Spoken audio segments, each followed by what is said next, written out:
Hi. Being here makes me very nostalgic, and there's a couple of reasons for that. The first reason is that I was stopped at the gate. They asked for my ID, and I used to always forget my ID in my own college. So I pretended to forget again, just so I could get that experience again of trying to get in without an ID. The second reason is that I saw at least 5 people holding hands on campus. So in my own college, we would have gotten detention for that. So I know you're a very cool dean already. But the third and the more important reason is that I was exactly where you were in my own dorm room, in my own college, when I started building an app for climate action called Cool the Globe. And more importantly, it's where I found my calling. And earlier today, when all of us were sitting, we were actually talking about callings. Karan was talking about how his calling, he always wanted to become a consultant growing up. So we're going to do a survey for you. Can I get a show of hands? How many of you have always wanted to become consultants? Okay, so we have a couple of people. So yes, I thought you were. I thought nobody wanted to become consultants growing up. But I also certainly think that nobody has thought growing up that I want to dedicate my life and career to working on climate change. I would never have thought that of myself. And so I always get to talk about the journey of building Cool the Globe app, but because this is a very nostalgic moment for me, I thought I would speak a little bit about the prequel of that journey.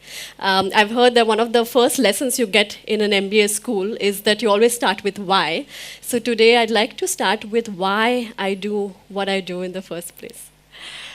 I remember when I was about 8 years old, our school teacher had given us a very interesting homework.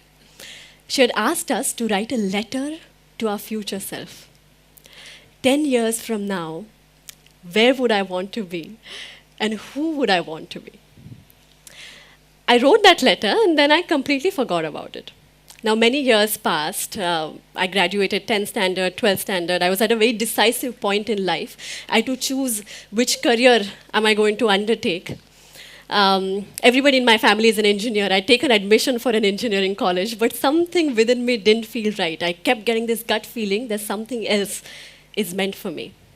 And if you're in an MBA college, I'm sure all of you have gotten that gut feeling. That's probably why you're here as well, to find what you want to do with your careers.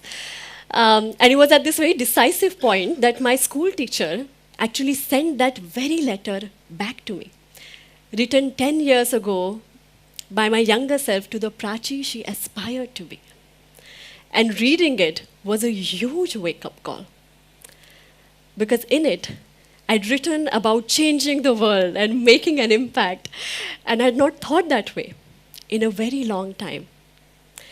Dean sir was telling me about how this was also the reason he came to teach all of you here, to make an impact. So what I did was I decided to drop out of engineering in just 2 months, and I took a year-long quest to figure out how I could make some kind of a difference through my career. And I remember at that time doing a Google search on what is the biggest problem in the world today, and what came up? Climate change. You have the spoiler already, that's the theme of the event. But at that time, I was very surprised to see this because all global experts, organizations, think tanks were talking about how climate change is the most pressing issue in front of us today. But nobody around me was really talking about it. And so I started reading up more and more about climate change. I read about the extreme weather events, floods, wildfires, droughts happening more frequently and more intensely. I read about coastal erosion, loss of biodiversity, rising temperatures, rising sea levels. Having read all of this, I asked myself a question that I want to ask all of you today as well. Can I get a show of hands? How many of you care about climate change? Of course, all of you do. That's why you're here today. But to be very honest with you, when I was where you are, maybe I was not as conscious as you, because I remember having a moment of honesty with myself. And I remember thinking, yes, all of this sounds very worrying, but I don't know if I care enough about this. Because, I mean, I was 18, I had enough on my plate. I had extracurriculars, friends, exams, even beyond all of that. There were so many issues I saw right in front of me. Poverty, illiteracy, inequality. Why should I worry about polar ice melting in some other part of the world? I thought climate change was only about the environment, and I wanted to work with people, for people. And so I left it aside for a bit. And I spent the next year working on issues that I did care about. And it was during this time that something very interesting happened. I spent about 4 months traveling with farmers across Maharashtra, another 4 months working with waste pickers, and the last 4 months of that year, I spent talking to thousands of young children, asking them what their dreams look like. And it was when I was working on issues other than sustainability, other than climate change, that I kept seeing it everywhere. In every community I visited, I witnessed the effects of climate change. There were so many, till this point I'd only read about climate change, but during this year I met so many people who were living through these catastrophic effects that I'd only read about till then. And there's many stories that I can tell you, but today maybe I'll just tell you one. I remember meeting a bright young girl when I was working in education. And when I met her, I asked her, which standard are you in? She said, I don't go to school anymore. Why is that? It was because her house got water only for an hour in the afternoon, and nobody else in her family could afford to stay at home during that time, so she had to do it. Now, as I was on my way back home from there, I started thinking about why this was happening. This was around the time there was a drought in her city. Water was being used scarcely throughout. And I'd read about how extreme weather events like droughts are happening more frequently, more intensely around the world because of climate change. But this was the first time I realized that when we read about this, it also means that there's a bright young girl who has to skip school and stay at home to fill buckets with water. And this I cared about. An old farmer taught me more about climate change than any other global expert could. He said, small farmers like me just can't afford to do it anymore. कारण ऊन पावसाचं गणितच बिघडलंय. The weather has become so unreliable. And when I can't afford to grow food, there are 1,000 people behind me who can't afford to buy food. So climate change means more and more people go hungry. This I care about. So at the end of the year, I remembered going to my father and asking him, climate change seems like such a big problem. What can an ordinary girl like me do about it? And we decided to start from our own home. We took up a challenge that year to reduce our own carbon footprint by 10%. But how? Which activities of mine are leading to most emissions? How do I reduce them? So we started doing simple things at first. I started going to my college by cycle 1 day a month, started recycling plastic at home, started composting. But then I realized that if I had to continue doing these small things, then I needed to know the impact of my actions. And so we started doing research on how do I quantify the avoided emissions behind my actions. And it was at this point that something very interesting happened. I began to enjoy it. It almost became like a fun game we were playing at home. And because I was enjoying it so much, my friends, neighbors, people around me started to notice. People would come to me and ask, you're doing something interesting, how can we join you in this challenge? And that's when I started thinking, how can I get this individual quest I've started at home and have citizens around the world like you join me in it? And from this, the idea for Cool the Globe app was born. From my dorm room, I started building an app which would get people like you and I to start taking climate action from our own homes and witness our collective impact together. So throughout my college years, I worked on building this app, and by the time I graduated, it was ready. That's when I realized that now is just the beginning. We have the app, but the real challenge is in convincing people that in the face of something as big as climate change, our actions matter. We can make a difference. And so we started making very small campaigns on what the ordinary citizen can do about climate change. For example, can I get a show of hands on how many of you have traveled by local this week?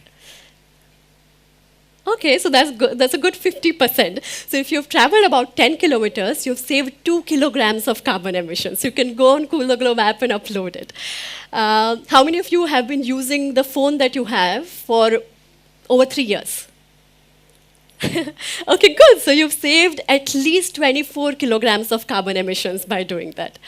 Earlier today, instead of reducing the temperature setting of the air conditioning, Dean sir took off his jacket, and on your behalf, I put the action on the app, and we saved 14 grams of carbon emissions by doing that. So we had people like this around the world coming on the app and recording climate actions that made sense for them. I remember a 9-year-old girl emailed me and said, "What change can I make in my life to fight climate change?" She started going to her school on a cycle and recorded saving 60 kilograms of carbon emissions on the app, which was 3 times her weight. So people would come, and we saw how one action would inspire 10 others and create a ripple effect. So we started creating communities for schools, colleges, events. People would come together on Cool the Globe and compete with each other to become more and more sustainable. Young people around the world reached out to me and became our ambassadors for climate action in their own countries. And through completely youth-led, citizen-led movements like this, we reached over 25 million people around the world. I started this app sitting just where you are from my dorm room as a young girl who wanted to make a difference but thought only world leaders and celebrities have that power. Today, as I speak to you, we have citizens from over 150 countries coming together on Cool the Globe app. And I'm very happy to tell you, actually, that just as we are speaking, we are about to hit the target of saving 8 million kilograms of carbon emissions together. But this is just the beginning. When I was a student, when I was in school, I used to read in the history books about freedom fighters and scientists and people who've changed the world. And I used to think, I'm born in such boring times. I should have been born then. Today, after spending almost a decade working on climate, I realize that we find ourselves in the cusp of our youth in perhaps some of the most defining decade of human existence. This timer reminds me much of climate change, because just like this timer, we have a ticking clock. We have just over about 30 years to avoid the worst effects of climate change. And that's not just a responsibility, it's an opportunity. If we really want to solve this issue, we want the smartest minds in the world, in the country, to be working on it. Smartest minds like all of you. And it's an opportunity to make a difference. Because for the first time in history, people like you and I can change the world with simple actions we take at home. Earlier, when I started working on climate change, I used to get frantic phone calls from well-wishers saying, "You're such a bright young girl, why are you wasting away your career on this? Can you really make a career in climate?" Now I can tell them with confidence that I can not only make one career, I can make 10 careers in climate.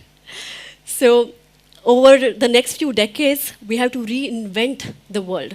And that creates a depth of opportunities in climate. Countries that hop onto the green energy revolution today are going to be leaders of the new millennium. Organizations that take climate action seriously today are going to be making more profits. And individuals that make at least a part of their skill sets and use them to work on solving climate are going to get more career opportunities than they would have dreamt of. So I'd read when I began working in climate that it's going to take a miracle to avoid the worst effects of climate change. But today I believe that when people like us come together and take action, miracles can happen. So let's make them happen. Thank you.